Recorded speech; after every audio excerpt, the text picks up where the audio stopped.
ஆமா. இல்ல, நான் அந்த செய்திய பார்த்தேன். திருப்பூர்ல நடந்த இந்த ரிதன்யான்ற பொண்ணுக்கு நடந்த ஒரு கொடுமை. அது எனக்கு வந்து அந்த பொண்ணுக்கான ஸ்பேஸே குடுக்கப்படல அப்படிங்கிறது, அதுக்கான இடமே குடுக்கப்படல அப்படிங்கிறது தான். இது எவ்வளவு வருத்தம் பாருங்க.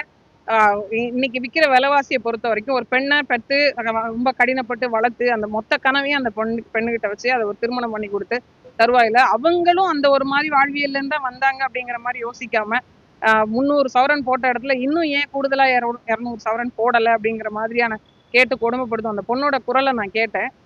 கிட்டத்தட்ட 72 நாளோ 78 நாளோ உடல் ரீதியாவும் பிரச்சனை, மன ரீதியாவும் பிரச்சனை அப்படிங்கிறத அது சொல்றதுக்கான ஒரு ஸ்பேஸே இல்ல. அவங்க அம்மா சொல்றாங்க, என்கிட்ட சொல்லியிருக்கலாமே அப்படின்ட்டு. இப்ப அந்த பொண்ணே போய் சொல்லியிருந்தாலும் இன்னைக்கு நிறைய தாய்மார்கள் என்ன சொல்றாங்கன்னா, வாழ்க்கை பறி போயிடக்கூடாது. அதனால ஒரு ஒரு ஒரு கொஞ்சம் பொறுத்து போ. குடும்பம்னா அப்படிதான் இருக்கும். இப்படிதான் சொல்றாங்க. ஏன் அடிக்கிற கணவரை அடித்தால் கூட நம்ம போய் வீட்டுக்காரர் இப்படி அடிக்கிறாருன்னா, குடும்பம்னா அப்படிதாம்மா இருக்கும். கணவன்னா அடிக்கதான் செய்வான். இதை உளவியலாவே புகுத்த ஆரம்பிச்சிடறாங்க. ஒரு மனிதன் ஏன் அடிக்கணும்? ஒரு கேள்வினா அதுக்கு இன்னொரு பதில் இருக்கு. ஒரு பதில்னா இன்னொரு கேள்வி இருக்கு அப்படின்னு இல்லாம, என்னைய பொறுத்த வரைக்கும் இன்னைக்கு பெண்களுக்கான உரிமை பலவாறு பேசப்படுகின்ற இந்த தருவாயிலும் கூட, இந்த மாரி கொடுமைகள் நடக்குது அப்படின்னா, இதுக்கான தண்டனைகள் கடுமையாக்கப்படணும். இல்ல, இது இந்த இந்த தொடர் மரணங்களை இன்னைக்கு நேத்து தான் வந்து இந்த அரசாங்கங்கள் சந்திக்குதா அப்படிங்கிற ஒரு கேள்வி இருக்கு. ஜெய் பீம் படம் பார்த்துட்டு கலங்கி நின்றவர்கள்னு கலங்கி நின்னோம் அப்படின்னு பாக்குறாங்க. இன்னைக்கு அதே கொடுமை இந்த ஒரு ஒரு மனிதனுக்கு வாழ்கின்ற சமகாலத்துல நடத்தப்படுது அப்படின்னா, ஒரு காலத்துல நடந்தது அப்படிங்கிறத படமா பாக்குறோம். ஆனா ஒவ்வொரு இடங்கள்ல இந்த மாதிரி நடந்து கொண்டேதான் இருக்கு.